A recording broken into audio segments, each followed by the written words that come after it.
to be honest, I'm really sorry to be making this video. I'm sorry to do this to you because Easter eggs in Warzone have always been on that kind of knife edge of fun and something interesting to do and actually quite boring and unrewarding and disappointing. And now they've just completely fallen off the cliff. They've gone to incredibly terrible and an absolute waste of time. And that's a real shame, especially in a season where we've had the Overlook and the Overlook Easter egg turned out to be quite good. So, Bunker Zero, this Bunker Zero, you can now open it. 2 people left me comments. I am MJ Gaming and Big Birch 3233 with the code for Bunker Zero. Turns out it is X in binary, which is 010110000. Put that in, you can open up Bunker Zero. And what's inside? Is there something super cool? Is there a reveal for the next game or a tease or something like we were hoping for? Is there something tying Rebirth Island to this? Not really. So you go into Bunker Zero and it's pretty much like all of the other bunkers. There's a few more of those eye symbols dotted around. There's some of these annoying coins because it's the ballerina event at the moment, so they have to put something in that makes a really annoying loud noise all the time. But anyway, that's pretty much it. Other than that, Bunker Zero is a very ordinary bunker. There are these computers and there's one of those bioscanner keycard machine things there to be like, oh, this is X's bunker, I guess. For some reason, there's a different X on the wall as opposed to the X that's on the front. I don't know why they use 2 different ones. But anyway, that's a thing. There's a laptop. You can't interact with it. There's some computer screens. You can't interact with them. Maybe at some point you'll be able to interact with them and something interesting will be on there. But I think at this point it's really stupid to get your hopes up, to be honest.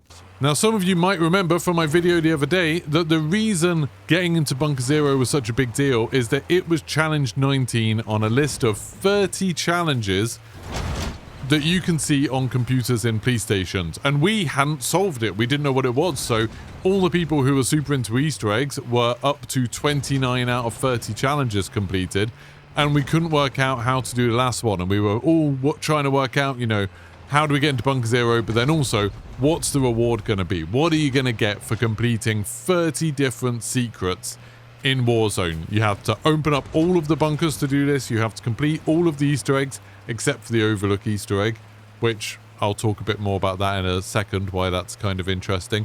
But anyway, you have to complete all of the other Easter eggs, and you have to find all of the notes that are dotted around on the map. So you can imagine now, like, I'm driving to the police station now, going there to interact with the computer. What do you think we're going to get? What would be a good reward for completing this many secret challenges in Warzone? It's not even something that's super easy to do. Some of these Easter eggs, like the City Hall one or Bunker 11, are kind of tricky to do. What would be a super good reward? Bear in mind also, we haven't got any other rewards for the other Easter eggs. No blueprints or calling cards or anything like that. So I interact with it. It gives me 10,000 XP. Says, you really know Verdansk inside and out. And that's it. That's it. I got 10,000 XP for doing all 30 of these challenges. You can see at the top, progress 30 out of 30. They're all complete. Every match, the first time you interact with these computers, you get a little bit of cash and you get a blue gun out of them. That's nothing new. The gun isn't a blueprint or anything like that. I did this again in a different game and got a different gun. None of that's interesting or unique. If you haven't done the challenges, you still get something out of it. This sucks. Like, this really sucks. I think this was a good way of building up some kind of hype.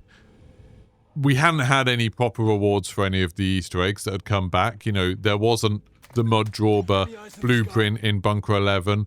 We didn't have the Stadium Easter egg anymore to get Enigma. We couldn't get Firebrand from the City Hall one. We just got a load of kind of slightly worse versions of a lot of those Easter eggs. And I thought maybe they were hiding a really good reward behind this. But nope, 10,000 XP and a message saying like, well done, you really know Verdansk well, don't you? It's so patronizing. I just think this is utter nonsense.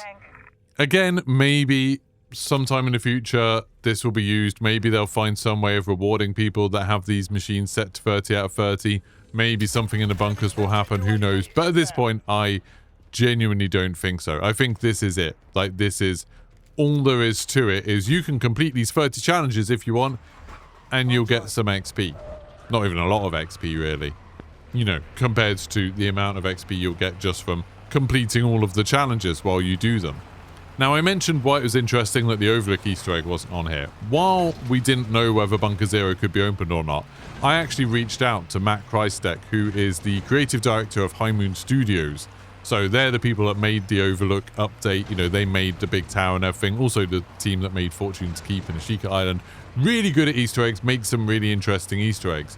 I reached out to him just saying, hey, is Bunker Zero something that can be found right now? Or is it something that we're waiting for an event or something? And he didn't know. He just like said that he would have to reach out. And I thought it was interesting because he said, oh yeah, like High Moon Studios weren't anything to do with the bunkers. They didn't do anything to do with the bunkers. And that means, I'm guessing, this whole thing with the bunkers and with the computer tracking all of the Easter eggs and all stuff like that, that was probably done by Raven. And Raven typically just don't care about Easter eggs. Like the Easter eggs they've put in the game before aren't very interesting. The ones that they've come up with themselves, you know, they did that Lion's Cub one in the graveyard where you had to go get the cane, going through the red doors and then go dig up the graveyard. I think that was them, and that's widely seen as one of the worst Easter eggs. And then, you know, Caldera didn't have any Easter eggs. Urzikstan had that stupid drone Easter egg where you had to put the drone back together, and Bunker 13 under Popov Power Station, just not very good ones. So I just think Raven don't care about Easter eggs, and that's a real shame. But anyway, enough of this rant. Now you can get 30 out of 30. You can get into Bunker Zero, and I've got no idea why you'd bother because this was just really, really boring, and I'm sorry to have wasted your time. If you did enjoy this, don't forget to like and subscribe. There'll be more content coming for other games in the future. I'm doing a lot of stuff on Dune Awakening at the moment. Obviously, there'll be other games coming out over the next few months, and while we start ramping up to the next Call of Duty release, I'm sure I'll get back into Call of Duty at some point. But right now, I'm just so done with this game.